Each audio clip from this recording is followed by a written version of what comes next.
menunjukkan rasa gembira ketika bertemu, mendahului mengucapkan salam, bersikap ramah dan melapangkan tempat ketika duduk bersama, turut menemani saat teman berdiri, memperhatikan saat teman berbicara, dan tidak mendebat.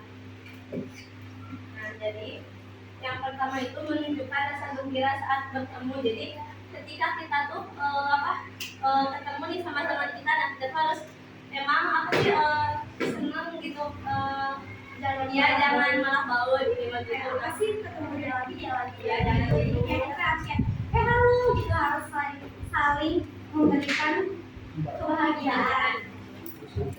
Kemudian yang kedua, mendahului mengucapkan salam. Nah itu tuh sama ya kayak yang tadi ada dalam belajar dulu ya, sama orang tua.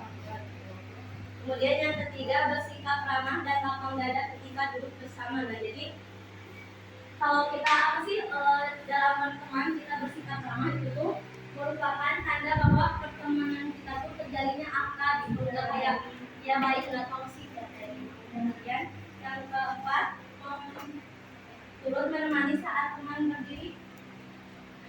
Jadi misalkan ya teman kita teh butuh kayak sering kita teh ke WC, kita teh jangan kayak diem aja gitu ngomong dulu sama yang lain.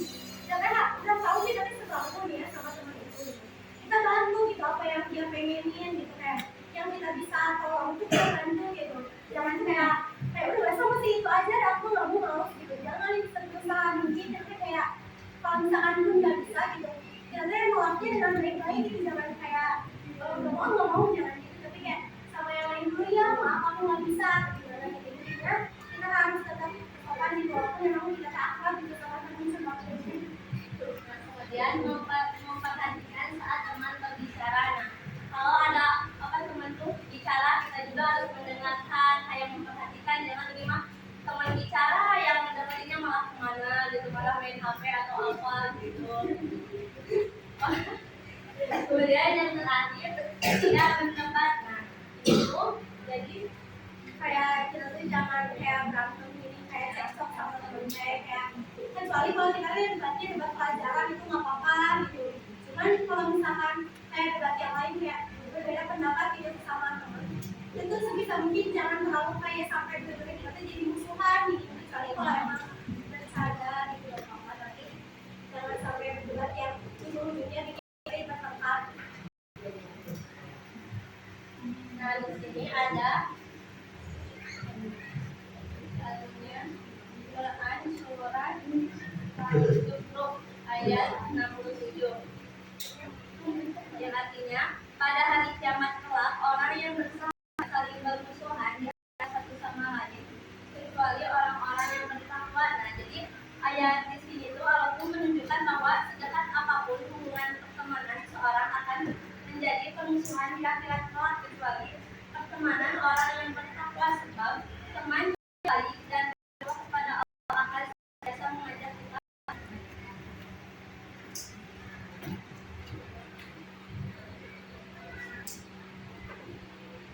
Ini di pembahasan terakhir ada perilaku anak yang beradat ketika bergaul bersama orang tua, guru dan sahabat. Dengan memahami ajaran Islam yang ada kepada orang tua, guru dan sahabat, maka seorang memiliki sikap sebagai berikut.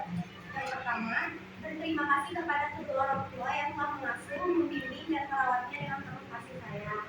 Jadi cara kita berterima kasih itu jangan kayak makasih ma, makasih pak, bukan gitu ya, tapi kayak dengan cara kita tuh membantu apa yang mereka butuhkan, kayak dimintain kalau itu kita tuh harus nurut gitu, kayak mau melaksanakan itu, jangan kayak mau gitu. Terus yang kedua, berbakti kepada orang tua dengan maksimal mungkin, kayak merawatnya. Kalau misalnya orang tua kita tuh lagi sakit, nah kita tuh harus merawat mereka gitu. Kemudian menghindari sikap, perbuatan maupun ucapan yang termasuk kategori durhaka kepada orang tua. Nah kita juga harus menghindari ucapan-ucapan yang memang nyakitin hati kedua orang tua kita kayak gitu. Kemudian jangan kita tuh karena udah merasa gede kayak gimana saya gitu. Nah tapi kita juga harus bermusyawarah juga gitu dengan orang tua. ada berterima kasih kepada guru yang telah mendidik dan menentukannya pada perilaku yang baik. Jadi guru juga jangan karena mentang-mentang beliau itu mengajar kita gitu di kelas, tapi kita harus berterima kasih gitu. Seenggaknya kalaupun kita nggak suka pelajarannya atau misalkan kita nggak suka sama gurunya gitu, sebenarnya kita duduk diam aja gitu, nggak usah berbuat apa-apa gitu, kayak sebenarnya kita tuh dapat berkah dari gurunya, itu kita terima kasih pelajarannya gitu. Nah ini juga salah satu bentuk terima kasih kita kepada guru untuk telah mengajar kita gitu. Terus yang kedua adalah hormati guru dengan pengajaran terbaik, misalnya contoh melakukan apa yang dipinta serta mematuhi apa yang dilarang. Yang keenam, mengamalkan ilmu yang telah diajarkan oleh guru kita. Kita juga harus mengamalkan dikatakannya udah ada ilmunya dan juga harus diamalkan. Terus kita juga aku ngasih lagi gitu kayak ngasih lagi juga ke orang.